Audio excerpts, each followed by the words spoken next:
What's this? Meow. Bow bow. Boop boop. La la la.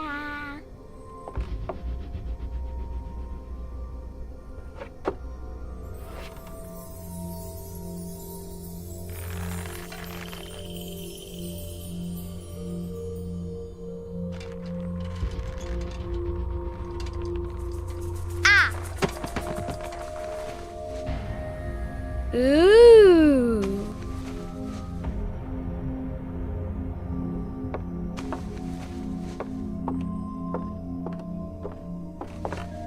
Oh, look!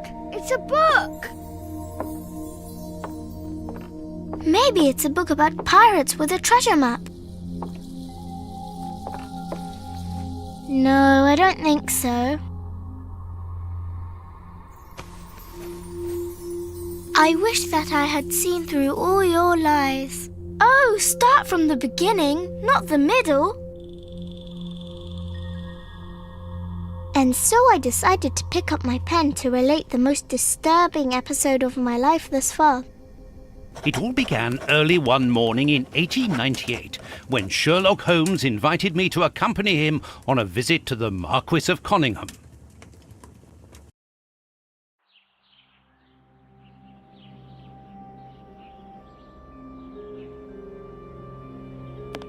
Watson, my dear fellow, we can now go and inform the Marquis that we have found the Samoan necklace, and very much faster than Inspector Baines, too, which pleases me.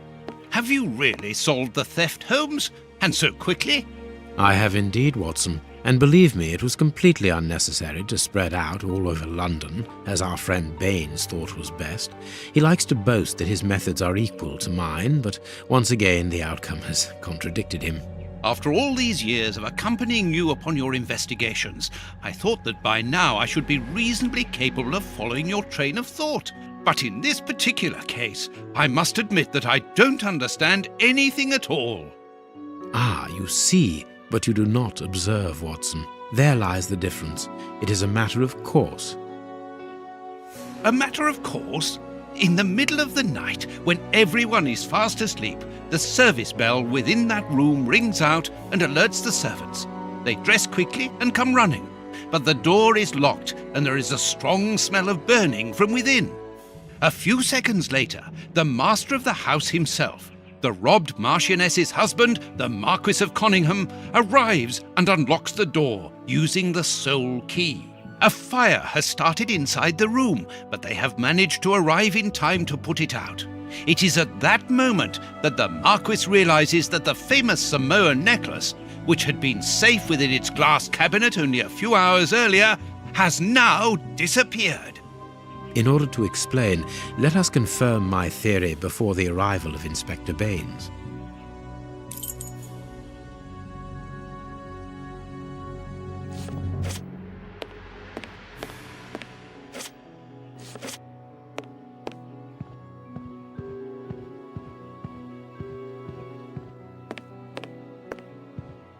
This window was cut with a diamond, a clean, discreet piece of work. This is where the necklace was. See how tiny the hole is, and not one fingerprint upon the window.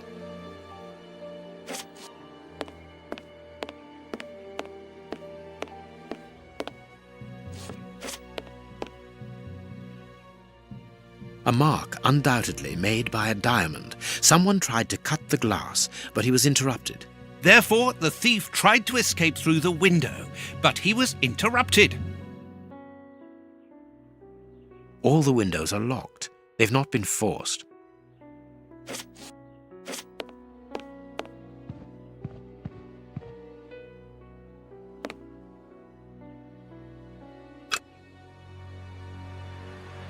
This window. See how tiny.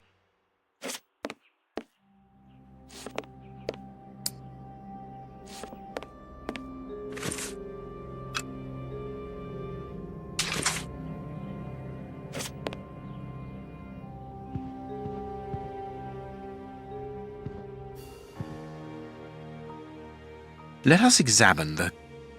Nothing of interest here. Nothing of interest here. Nothing of interest here. Nothing of interest here. Nothing of interest. Nothing of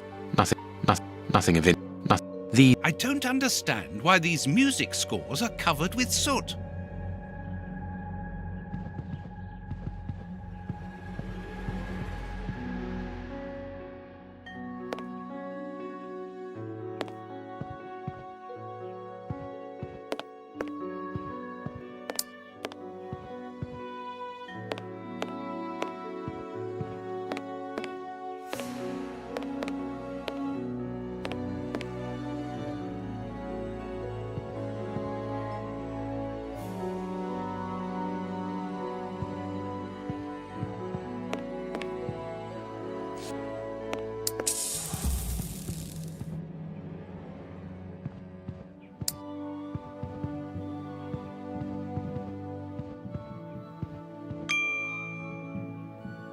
These documents are not very interesting, even though they're addressed to the Minister of Maritime Affairs. The Marquis himself.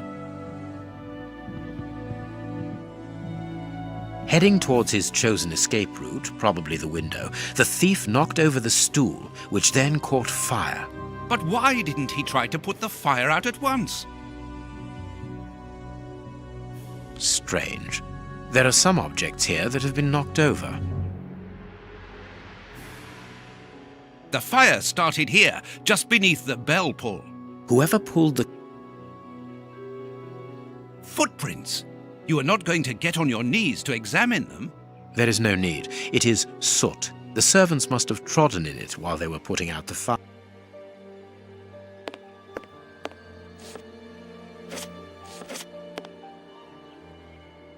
The chest wasn't opened. The necklace wasn't in it.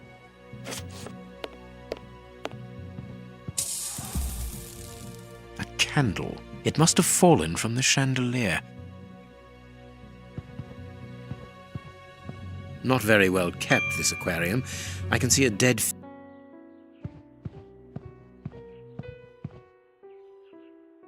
This draft screen makes an ideal hiding place. As the theft was committed at night, I conclude that the thief hid himself behind the draft screen and waited until he was alone in the room.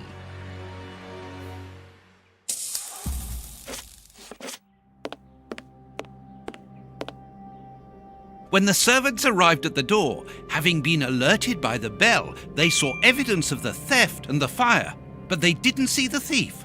This door is very hard to force. The Marquis is the only person to have the key. The thief could not get out through here until eventually, when the door was opened by the servants.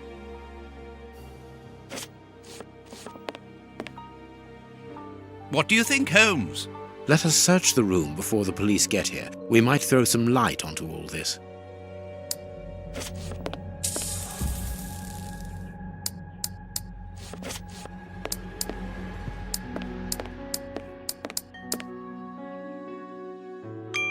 Strange. There aren't any prints. Yet I'm sure that the thief hid here. Ah, Mr. Holmes. You're already here. Good morning, Inspector. You've arrived just in time. Scotland Yard arrives like the cavalry, always in the nick of time. Ah, but I know that satisfied expression, Mr. Holmes. Have you already solved the case? It's possible. We have retraced the thief's rather unusual footsteps. He is a true acrobat. But what I cannot understand is that when the servants entered the room, there was no one to be seen. An acrobat, perhaps, but an invisible one? I do not think so. The only explanation is that the thief escaped before the servants arrived. I don't know how, but there is no other way. Half a point for the doctor, nil for the inspector. I am pleased to see that you find the situation amusing, Mr. Holmes. Very well then, explain. Dr. Watson was correct when he mentioned acrobatics, but he is mistaken about the nature of the acrobat. As for you, Baines, you're quite incorrect, as the thief was in the room when the servants entered. Explain, for heaven's sake, Mr. Holmes. Watson, how could a thief be missed in the middle of 8 men? I don't know. Because he is very small? Stop teasing us, Holmes. Exactly, because he is small and remarkably agile. You're thinking of A monkey? And a trained monkey at that, without a doubt, a Leontopithecus rosalia from Central America. The animal had been hidden inside the room for several hours, calmly awaiting the signal from his master. Once night had fallen and the room was empty, a high-frequency whistle alerted the monkey that it was time to begin the procedure for which he had been trained.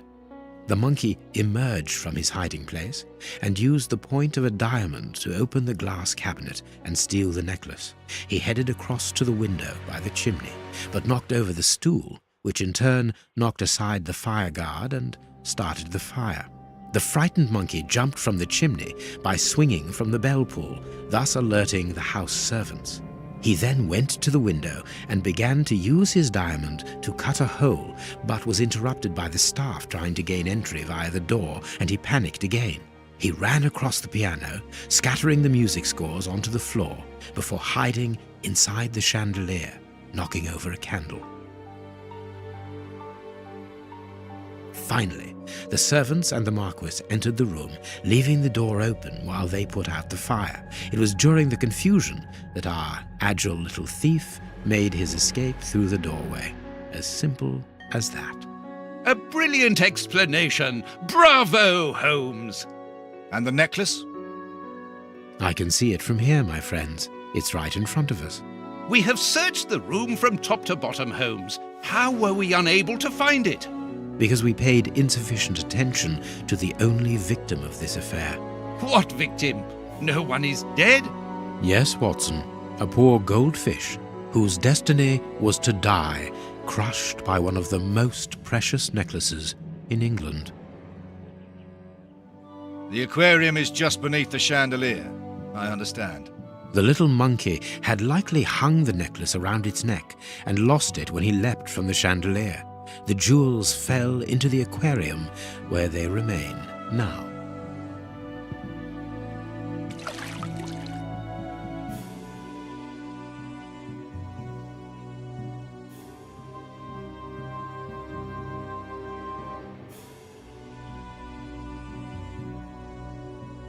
Marquis, here is your necklace, intact, just a little wet.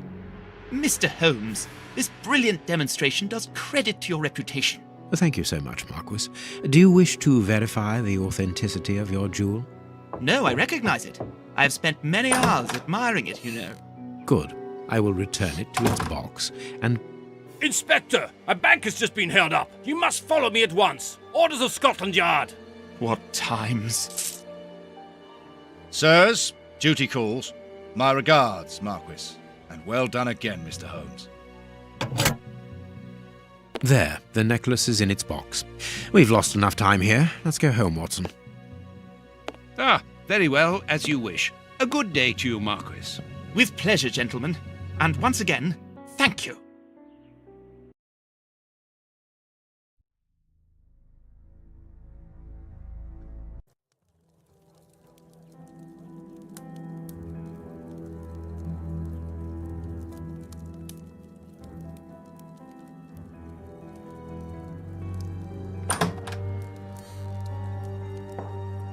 This morning's newspaper.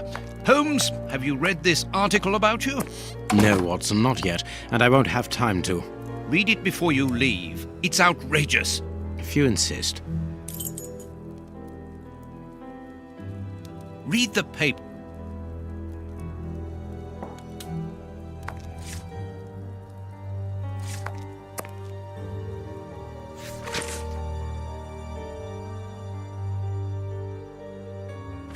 Prince Woodville, French culinary expert and bagpipe player, might be our next king. That's not so shocking, my dear fellow. You know exactly to which article I'm referring, Holmes. How can Farley dare to tarnish your reputation like that? You know, Watson, that wherever glory walks, jealousy is bound to follow. As for the forgery of the necklace, I suspect that we shall soon be enlightened in this regard. Come in, Inspector Baines, the door's open. Ah, Mr. Holmes. How did you know I was here? You are one of our rare visitors who avoids the second-to-last step of the stairs, which creaks dreadfully. And if I add the clinking of the handcuffs at your belt, to what do we owe the pleasure of your visit, Inspector? Have you read that rag? Inspector, can you explain this slander? Has the necklace of the Samoas really been replaced by a fake? I don't know how the reporter got hold of the information, but it's true. About the necklace, of course. I wouldn't permit myself to question the integrity and honesty of Mr. Holmes. The necklace is a forgery? Impossible! I saw the Marquis authenticated before my very eyes, before Holmes returned it to its place. Mr. Holmes, the Marquis believes Osmond Farley's theory. I shouldn't be surprised if the reporter isn't behind all this slander about you. He's a freelancer, well known for his explosive and subjective articles. In any case, the Marquis assures us that you were the last person to have the necklace in your hands. Let's return to the Marquis's house, Holmes. I'm sure that we'll have no trouble in taking apart this theory. It is unnecessary. Such allegations collapse on their own, like one of Mrs. Hudson's soufflés. Let us leave the police to solve this problem and turn our attention to the matters in hand. Perhaps you are right, Holmes. Inspector, I assume that you have the fake necklace with you. It's why you're here. Your superiors would like me to examine it. Indeed. They would like you to confirm or deny putting this fake in the box. Can't that wait? I must go to the house of Lord Peregrine Maitland, the Bishop of Knightsbridge.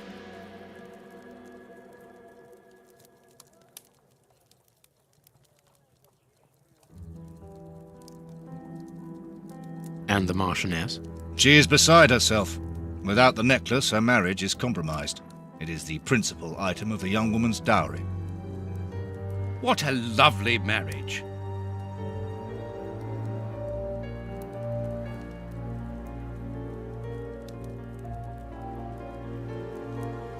Holmes, forgive me for insisting, but don't you want to examine the fake jewellery?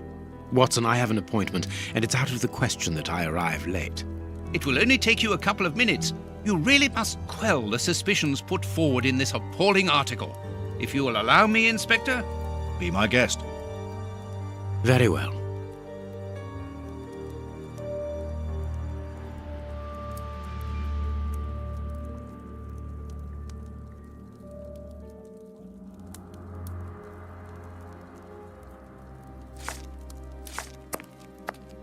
What do you think, Holmes?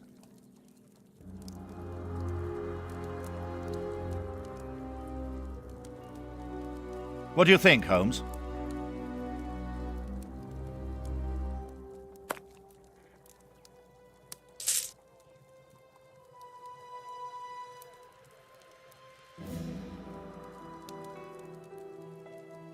This pearl is a different color.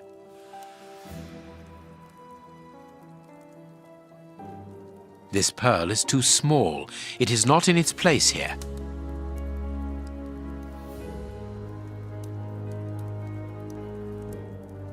These 3 pearls are of poor quality. Too many defects. This necklace is a fake. This is nothing but a vulgar copy, and at a glance it would appear that the forger has intended for it to be seen as such. How could we have been fooled by such a blatant imitation? I don't understand. Yes, how is it possible? Holmes, do you have a theory about this? I have absolutely no idea. You insisted that I examine the necklace, and I have done so. Now it is important that I keep my appointment. I'm sure, Inspector, that you will throw some light on this affair. Holmes. You may accompany me, Watson, if you care to do so. Goodbye, gentlemen. I'll keep you informed as to my inquiries. Goodbye, Inspector. You mentioned a bishop, didn't you? Are we going to his home? Yes, the Bishop of Knightsbridge. I put his address on our map of London on my desk. Would you get it for me, please? All right, Holmes.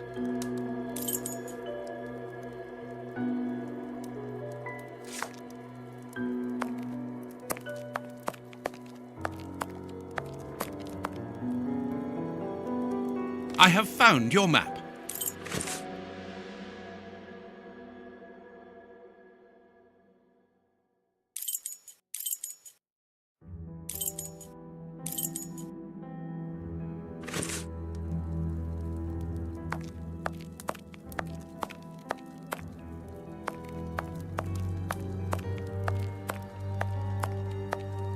The work table.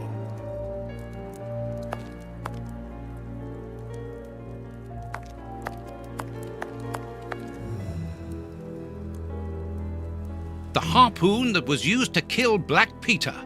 A horrible murder. General practitioner. Hospitals and dispensaries. Female and And this is how my dear friend and colleague treats his clients' letters.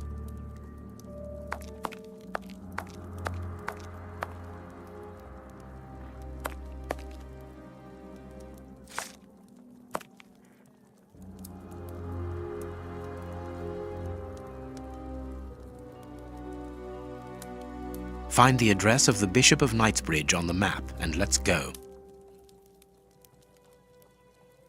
Find the address of the Bishop of Knightsbridge on the map, and let's go.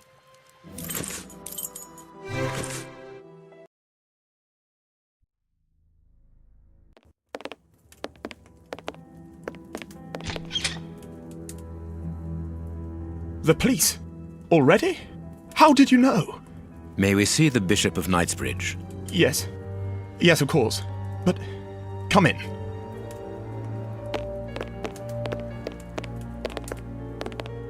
What has happened, Reverend? What? I don't know. It was last night, I think. I only just arrived, and I have made this macabre discovery. My God. How horrible. I haven't called anyone. How did you know that? Holmes, look! The Bishop, appallingly mutilated. How dreadful. Mutilated. And killed. He was such a good man. How could anyone be so brutal? Look at him. He is barely recognizable now. How could any of God's children be responsible for that? They were evidently unworthy children, Reverend. Now do please try to calm yourself and focus, because we will need your assistance. Do you have any idea as to the motive behind this? I haven't had time to do an inventory, but nothing appears to have been stolen. And anyway, His Excellency didn't own anything of great value. I don't know what else I can tell you. Note this down, please, Doctor. Doctor? But you aren't the police? No, Reverend. I am Sherlock Holmes, and this is Dr. Watson. We are here at the request of the Bishop. In that case, I must ask you to leave, and not to touch anything. I must get in touch with the authorities without further delay. Reverend, when the inspectors of Scotland Yard find themselves at a dead end, which they quite often do, I assure you, then they turn to me for help. If you will allow us to continue our investigation, then you shall have the answers to all of your questions. Out of the question! I don't even know you! I'm going to call the police, whether you like it or not. It would be better for everyone, Reverend, if you kept your temper.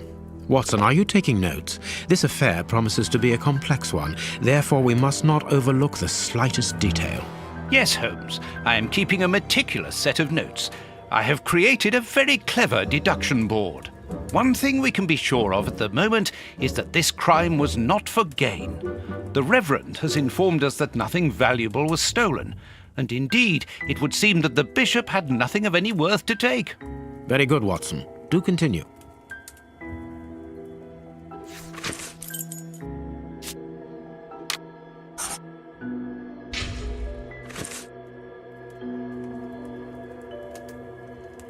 There is blood on this paperweight. A broken bottle of whiskey. However, the Bishop of Knightsbridge was known for his sobriety. A bottle of whiskey. I can make out fingerprints stained with blood and dirt. It would seem that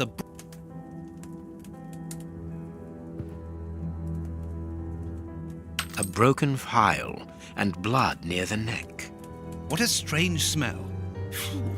Chemical components, I think.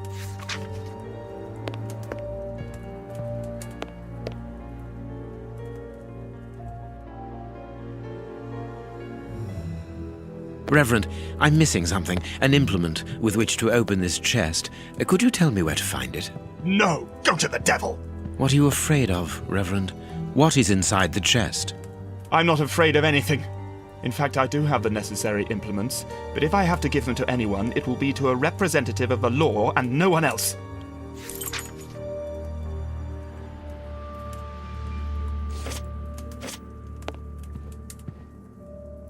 The picture of Peregrine Maitland, commander of the infantry brigade of Her Majesty's Guards at Waterloo. The Bishop of Knightsbridge has the same name as his ancestor, an illustrious family.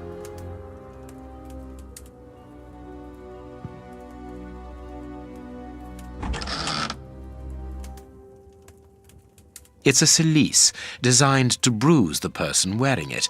The bishop wore it as repentance. A whip? No, it is a discipline for self-flagellation. This very pious man must have had the habit of mortifying his flesh as a means of repentance.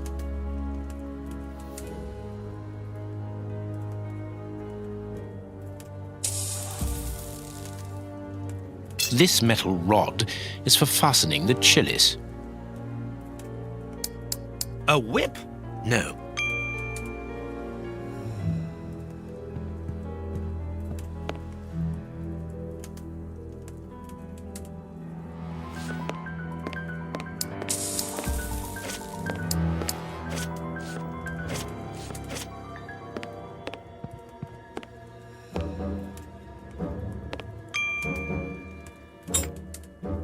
A surgical scalpel covered in blood.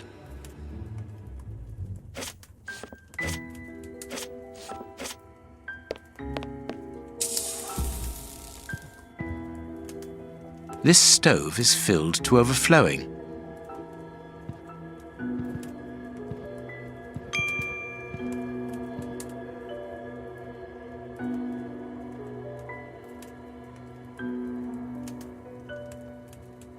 You can see by his expression that he suffered terribly. His mouth is covered in blood, and I can make out strips of skin between his teeth.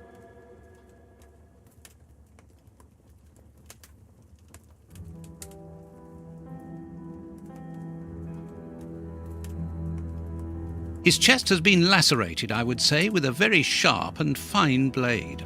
There isn't any doubt the wounds on the bishop were administered with this scalpel.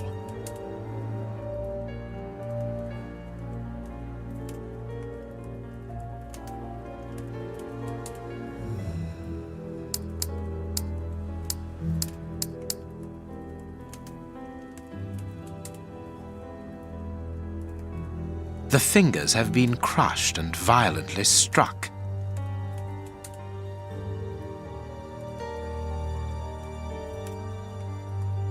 His forearms have been ripped, pieces of skin have been torn off. What do you think, Watson?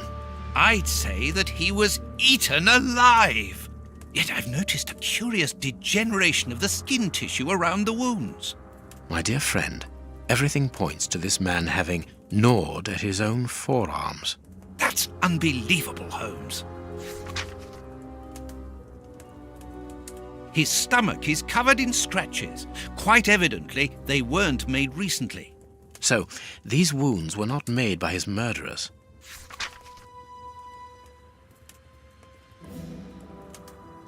The fingers have been crushed and violently struck.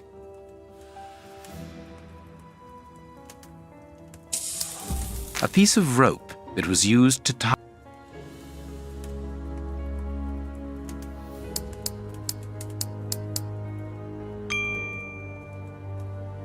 This poor man was tied just below the knees. To stop him from walking, certainly, but mostly to free his feet.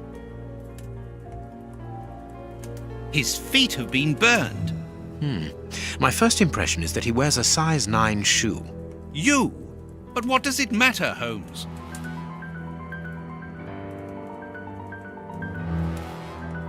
These burns are terrible. My God, Holmes, this man was horribly tortured. A finger. Apparently it doesn't belong to the Bishop of Knightsbridge. How dreadful.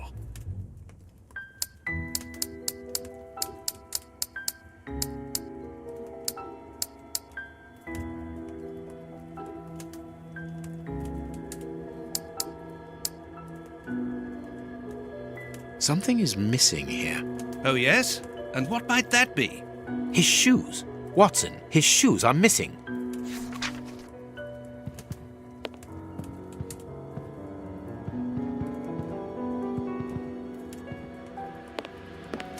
This door has not been forced. Where does it lead, Reverend? To His Excellency's room. There is just a mattress and a stool.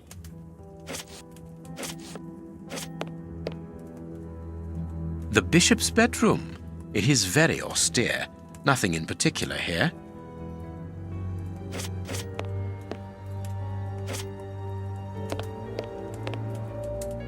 It is impossible to get out.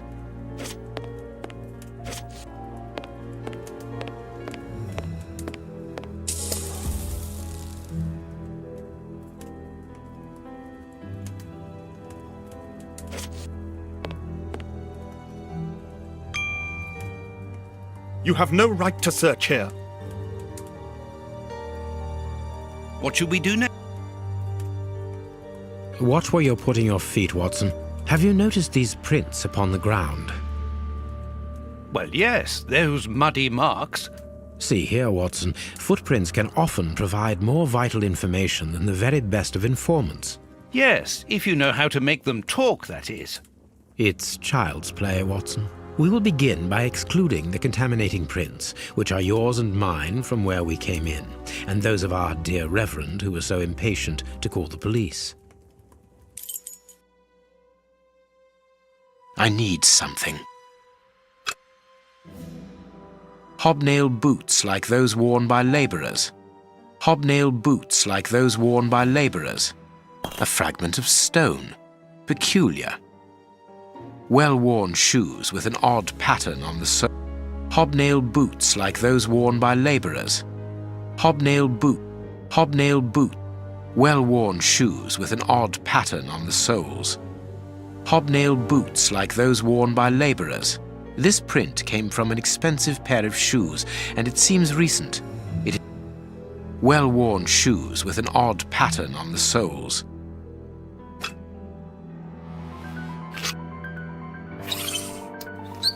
Size 9. Size 9. Size 9. Size 9.5. Size 9. Size 9.5.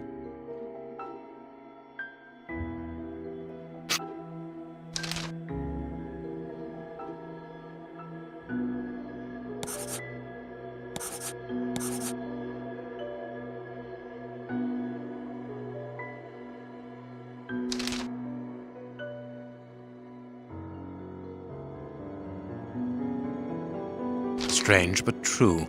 One of the crooks was wearing a different pair of shoes when he left here.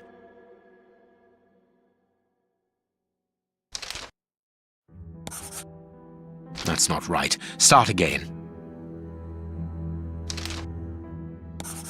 Perfect. We now know that there were 3 crooks.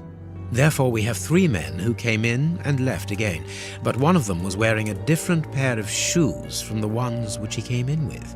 So, all we have to do is look for a workman who likes Italian shoes.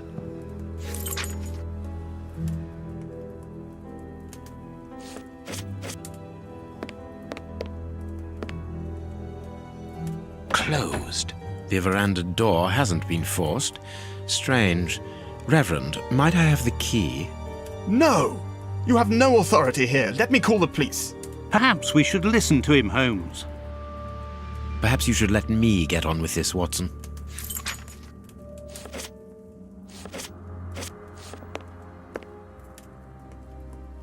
Closed. You have no right to search.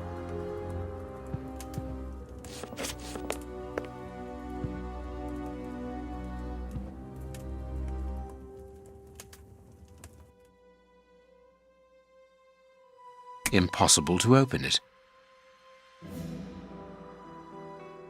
These traces reveal that the thieves tried to open this chest. I am missing.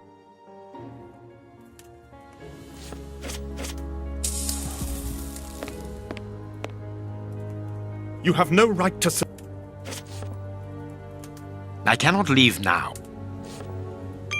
Let us look at our deduction board, Watson.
Perfect. It is evident that the Bishop of Knightsbridge's killers were after something specific, and that they did not find it. Reverend, I shall ask you one more time. Open the chest. The item they were seeking must still be inside. It is unlikely that they will let this matter rest. They will most certainly return to finish what they started. And I'm telling you once more, the chest is locked and shall remain so. Very well. We have reached an impasse. You are a stubborn man, Reverend. Watson, accompany our friend to the police station and return with Inspector Baines. Baines and no one else. I shall wait for you here. Go! Alone at last. Now I can continue my investigation.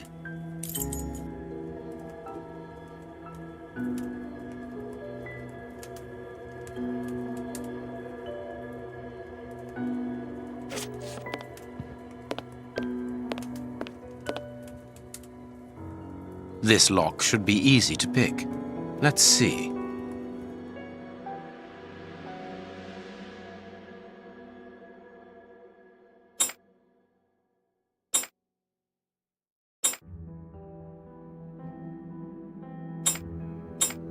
That's not right. Start again.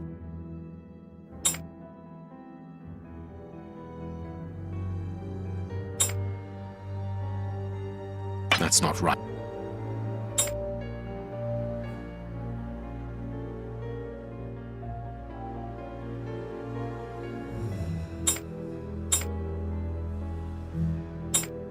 That's not right. That's not right.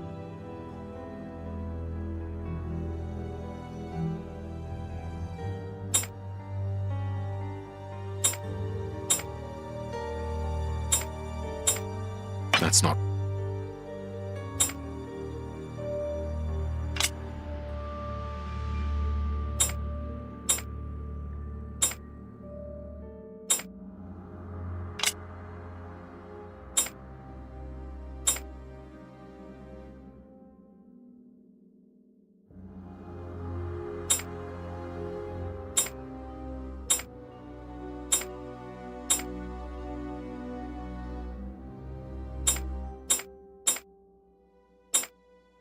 That's not. That's not right. That's not. There we are. It is simplicity itself. There isn't anything much in this room. It must be used as a reading or meditation room. An ink stain, quite fresh. This stain is just on the edge of the rug. Let's see. There is nothing on the floor, yet the ink must have soaked through the rug.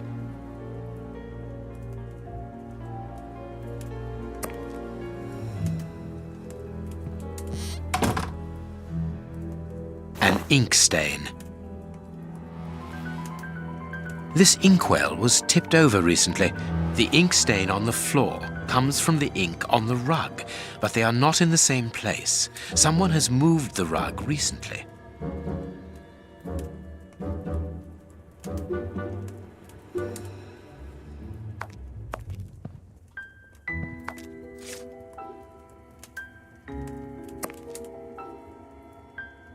That is curious. There is something strange on the floor. Certain stones have been marked out, just like a chessboard. That is curious. There is something strange on the floor. Certain stones have been marked out, just like a chessboard. I need something. I need something.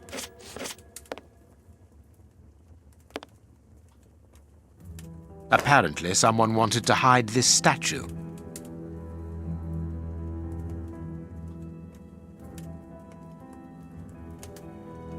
This horse resembles a large chess piece.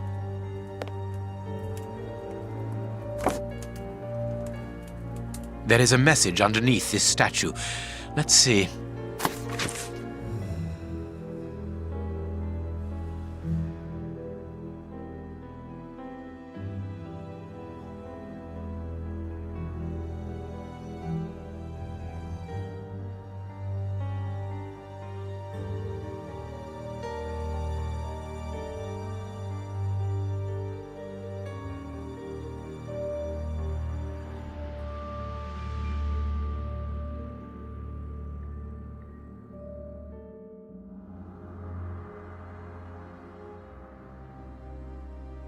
This message was written by a woman, but for whom was it intended? Interesting, this chess game. I need something.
That's not right. Start again.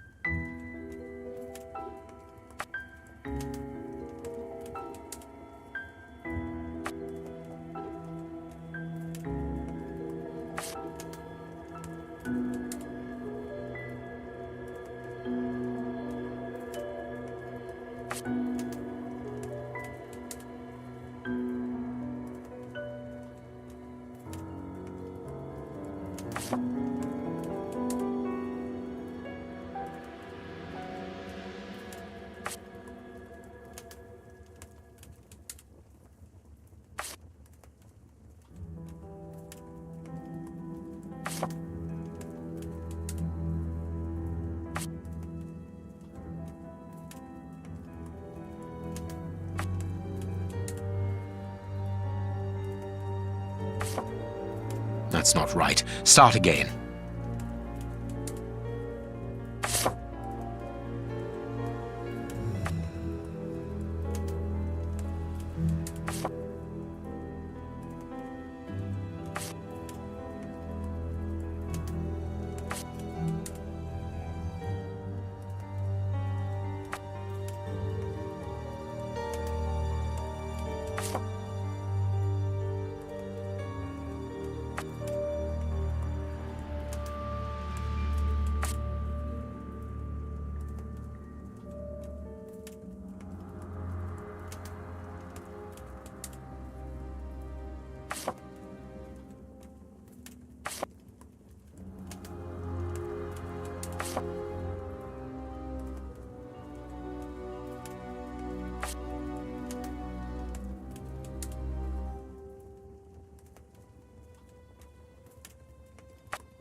That's not right. Start again.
That's not right. Start again.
That's not right. Start again.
That's not right. Start again.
This last piece should be the good one. It will have to be pulled free. I need something.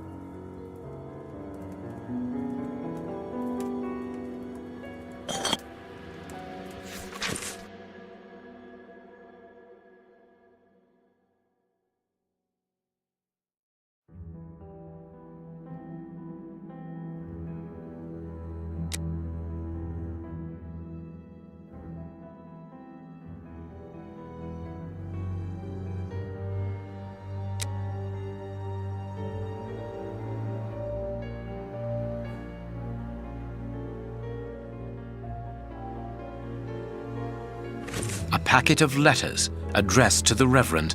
They were written by a woman who mentions...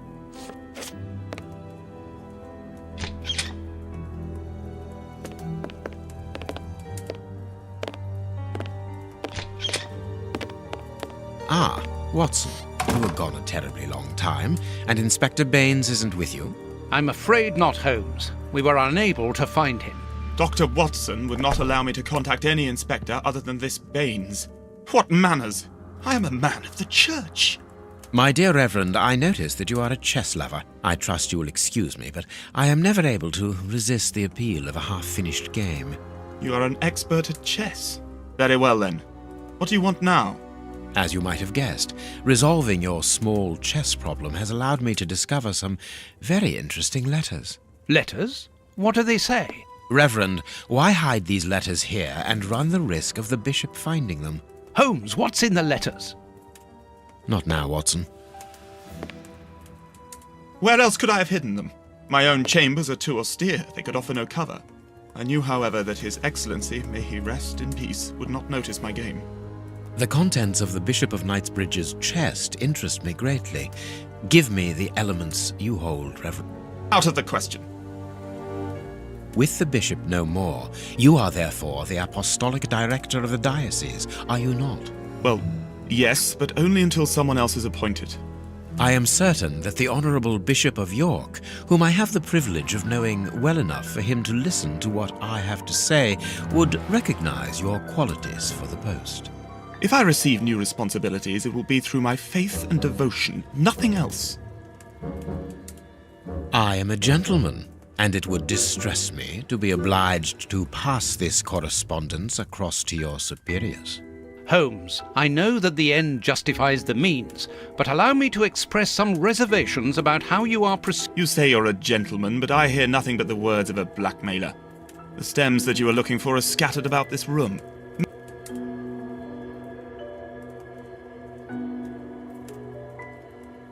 What do you think, Holmes?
Evidently, as I always do. What are you able to tell us about the Bishop of Knightsbridge's last days? Did anyone come to visit him? Did he seem worried, anxious? Do not omit the smallest detail. His nephew came to see him yesterday at His Excellency's request. I found this visit a little peculiar because the young man rarely visits his uncle. Do you know why that might be? Were they on bad terms? I don't think so. It's rather a consequence of his work. The young man is employed within the archive section of the Royal Library, which doesn't leave him with a lot of free time. Do you know the reason for his summons? No, but the conversation was very heated. It only lasted for a few minutes and ended with the nephew. Interesting. I'm afraid not, Reverend. Not. All right, now we can open the safe.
Now I can open the chest.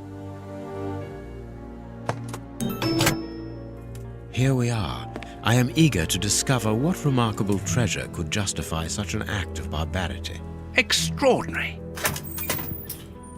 This chest is impenetrable. How is it possible? No one other than the bishop should be able to open it. You open the chest with disconcerting ease, Holmes. I've seen and heard quite enough. This time you won't stop me. Catch him, Watson. What the? But why? Run, Watson. Hurry.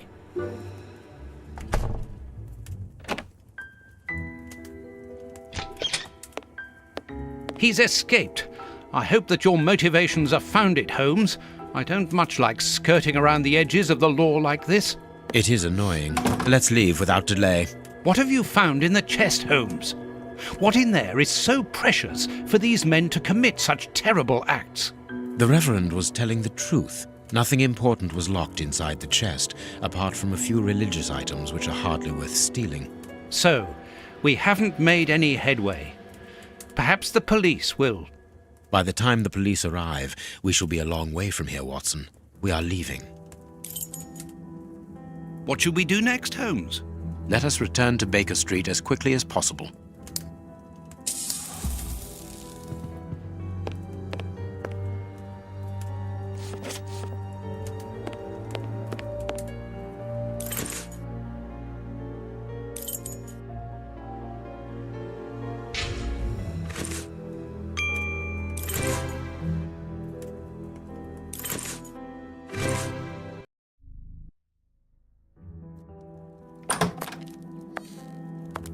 We have crossed London at a breakneck speed. We could have knocked someone over, and naturally I had to pay the cabbie out of my own pocket. Watson, stop complaining. We have to analyze the clues found at the bishop's house.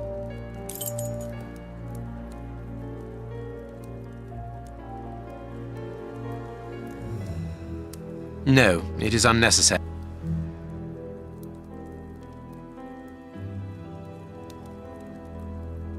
No, it... I can analyze...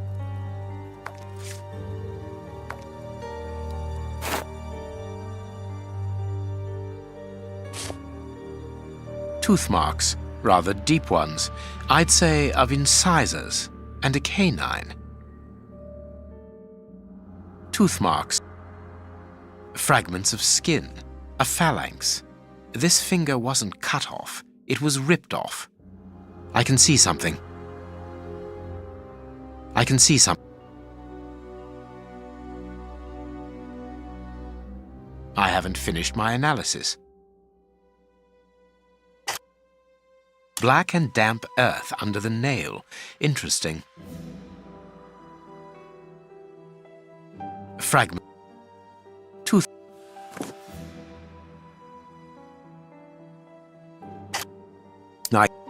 I can't do. I can't.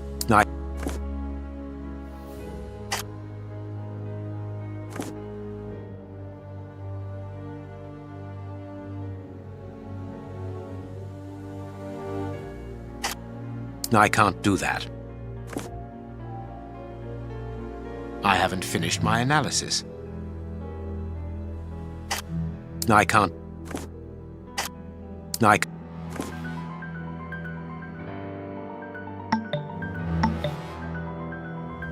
Tooth.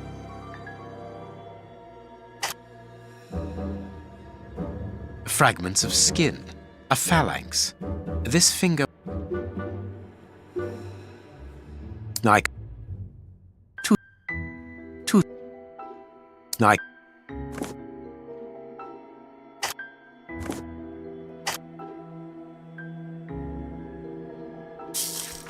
Bite marks on this severed finger. I am afraid of the significance. The thieves didn't get what they wanted. When they were faced with the bishop's refusal to cooperate, one of the gang shook his finger at him to indicate that he was responsible for his unfortunate state. And the poor man, whose head was the only part of him not bound by ropes, bit the finger violently enough to sever it. An uncommonly savage act.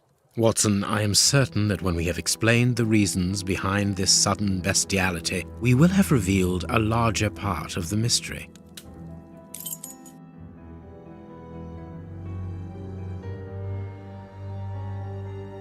There is something written on this scalpel. I should clean it.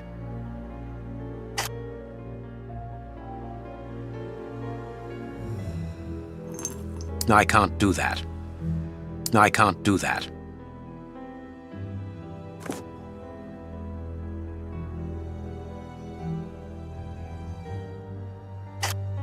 Ah, how many hospitals are there in the Whitechapel area, Watson? If we count public dispensaries, enough to keep us busy for an entire month. Did this scalpel come from a hospital? Yes, as the initials WCCH engraved upon it show us. We must think on how best to deal with this. We do not have the time to investigate every hospital in Whitechapel.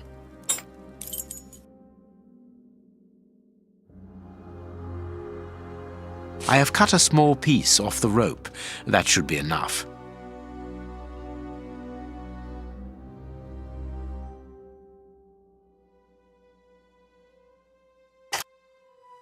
I can't do... A lot black. This... I must compare the samples of earth. This fragment of stone... I can see something. I can't do that. This... I can't do that. I can't do that. This stone is the fragments found in the rope and this piece of granite come from the same place. I must compare the samples of earth. And if I mix this earth, I can see something. Now it must all be stirred. I can see something.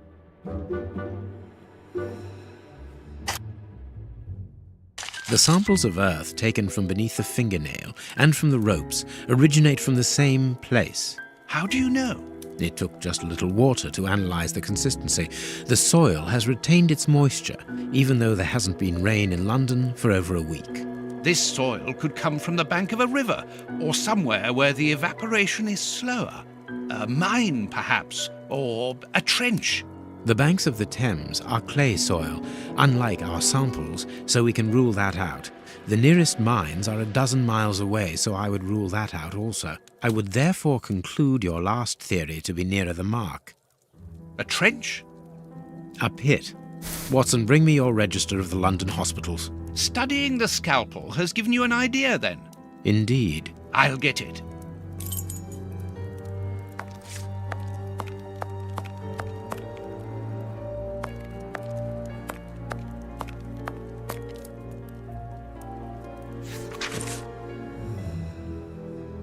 Read the paper, Holmes.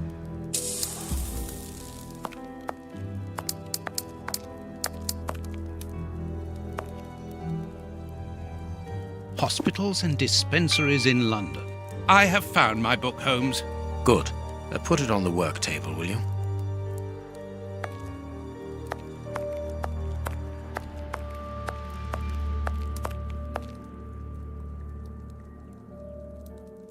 Here is the section showing Whitechapel. I made several notations on these pages during our investigation into the Ripper, which might prove useful. All we need to do is to find a hospital or a public dispensary near a location where pits have been dug and black granite has been used. It's simplicity itself. I haven't finished my analysis.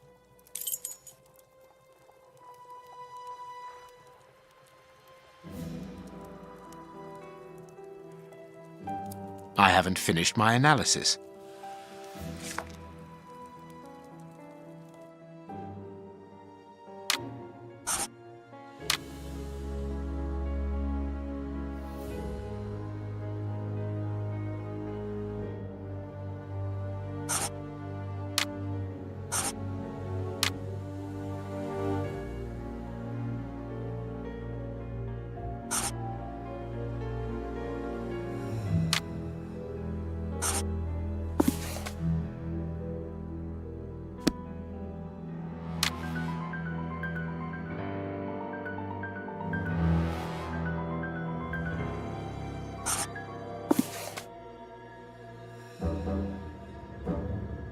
I am missing some information.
I am missing some.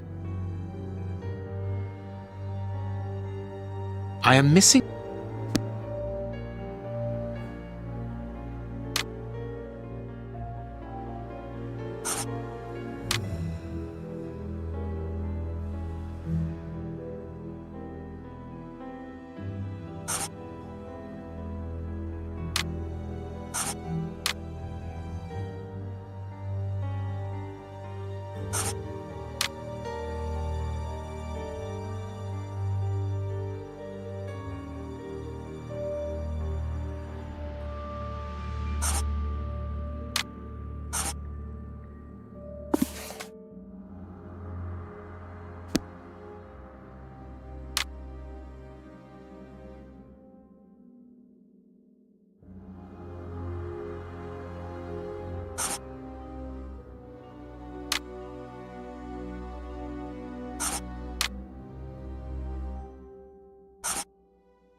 Now I can make the right decision.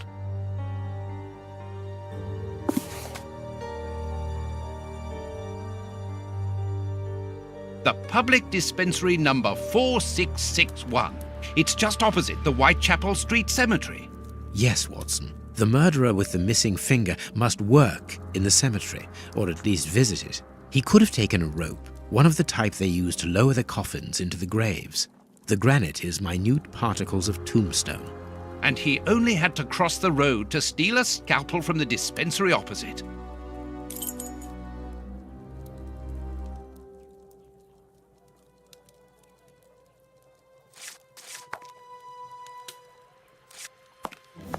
We must analyze all our clues, Watson.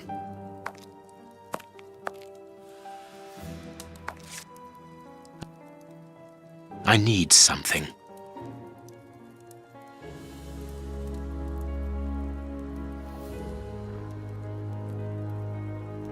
I can analyze the chemical composition of a substance here.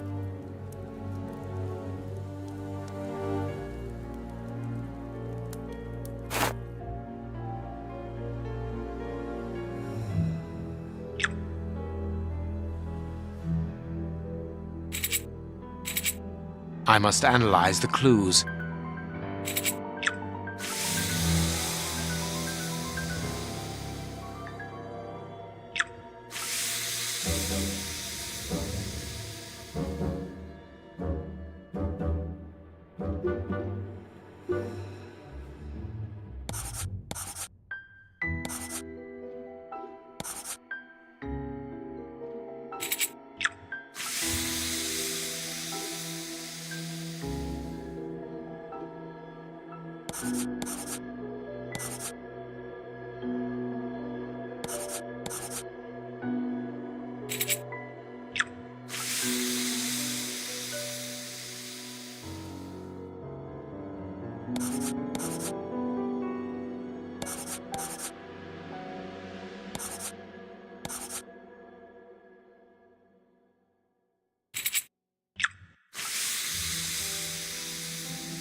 Poison, and apparently very virulent.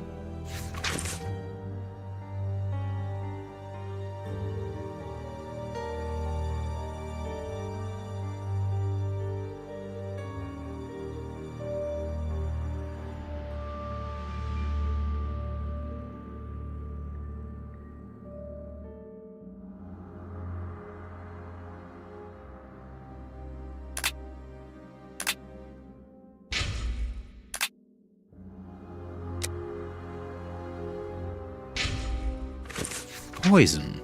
Discreet, efficient, and only detectable via a thorough post-mortem. Have you been able to isolate the active components, Holmes? Not with any certainty.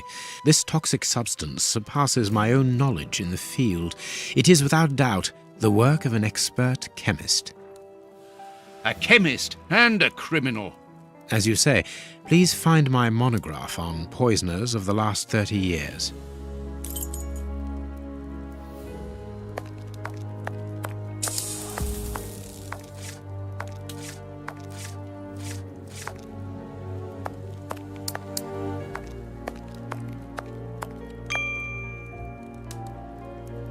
Later, Watson, later. Holmes's homemade.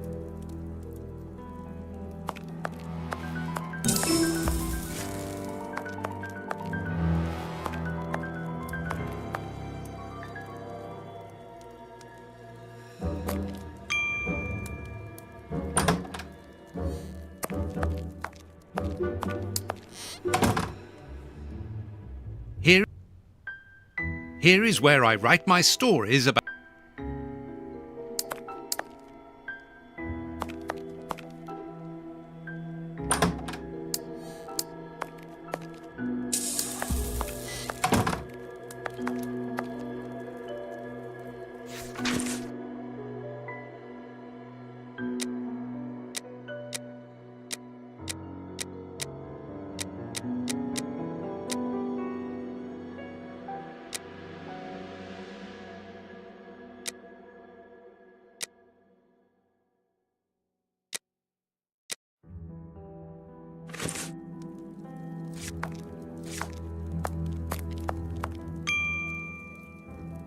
According to these documents, Hans Schielmann, known as the Rat Killer, was considered the greatest specialist in chemical poison in the world. Is he at liberty? Happily, no. He has been held in the high security... Then he cannot be the one who concocted the poison. Don't dismiss him too quickly, Watson. According to Scotland Yard, the man is exceptionally intelligent. For the greatest criminals, prison is but a mere obstacle.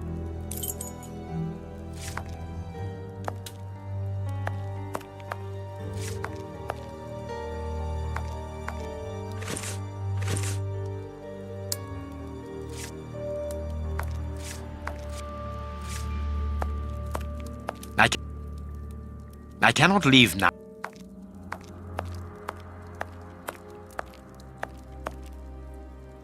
Let us look at our deduction board, Watson.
Perfect.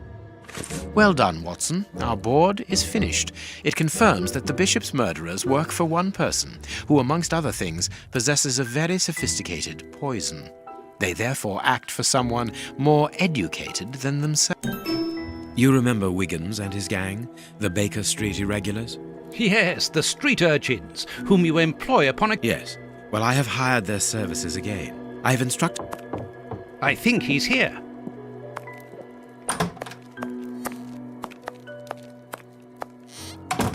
Hello, Mr. Holmes. Wiggins, my young friend, have you found the information for which the good Dr. Watson is going to pay? Yes, Mr. Holmes, it was easy.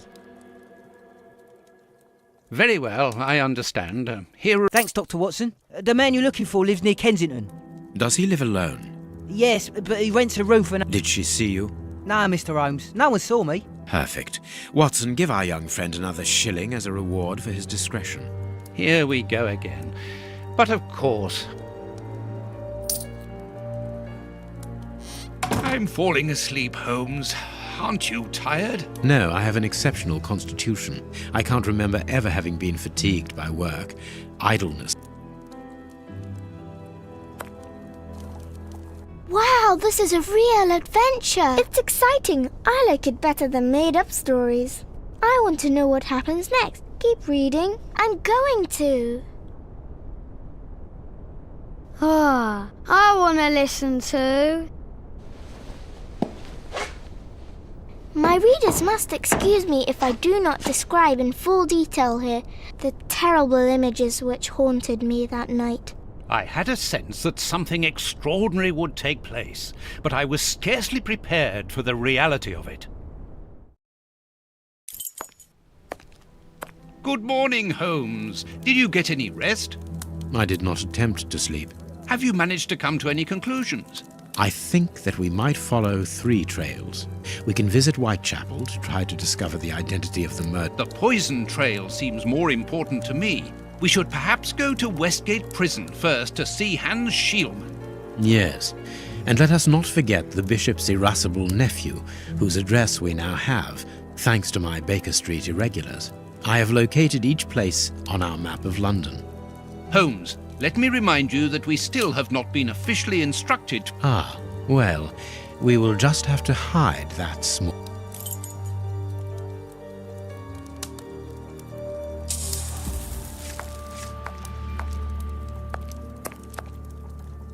What should we do next, Holmes? We must explore all our leads. Let us take a look at the map of London.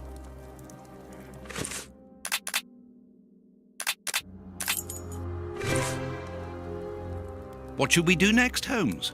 We must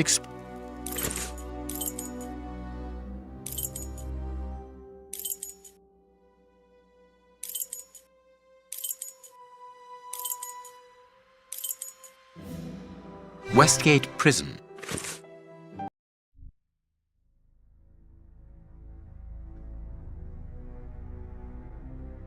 Here we are at the famous Westgate Prison, one of the oldest and surest in the kingdom. I've heard that it is soon going to be demolished. Don't you find it strange that it still houses criminals as dangerous as Hans Schielmann? There's nothing strange about it, Watson. The name of this prison is linked with numerous failed escape attempts. As long as it stands, the criminals will fear it. Good morning, gentlemen. Are you expected? No, but we wish to meet with one of your prisoners, Hans Schielmann. I'm afraid that at the moment that is impossible. Access to the cells is controlled strictly. You can't go there without permission from the director. Then would you be so good as to announce us? I am Sherlock Holmes, and this is Dr. Watson. The famous Holmes and Watson. What an honour. My name is Brighton. Frank Brighton. I'm afraid that I can't announce you. I'm not allowed to leave my post, under any circumstances. But I'm sure that the director won't refuse to see you, even without an appointment. Do you see the corridor behind the reception? Follow it to the secretary's office. You'll find him there. Thank you, Warden Brighton. One last thing. Hans Schielmann received any visits lately? None. And I'm sure because I've dealt with receiving visitors for several weeks now. I volunteered because it's a calm post to be in. We don't get many visitors and it gives me time to write. Just like you, Dr. Watson. I enjoy literature and the... Very good. Thank you. That was very impolite, Holmes. That man admires our work. You could have given him... Another time. Let's go and meet the director of the prison.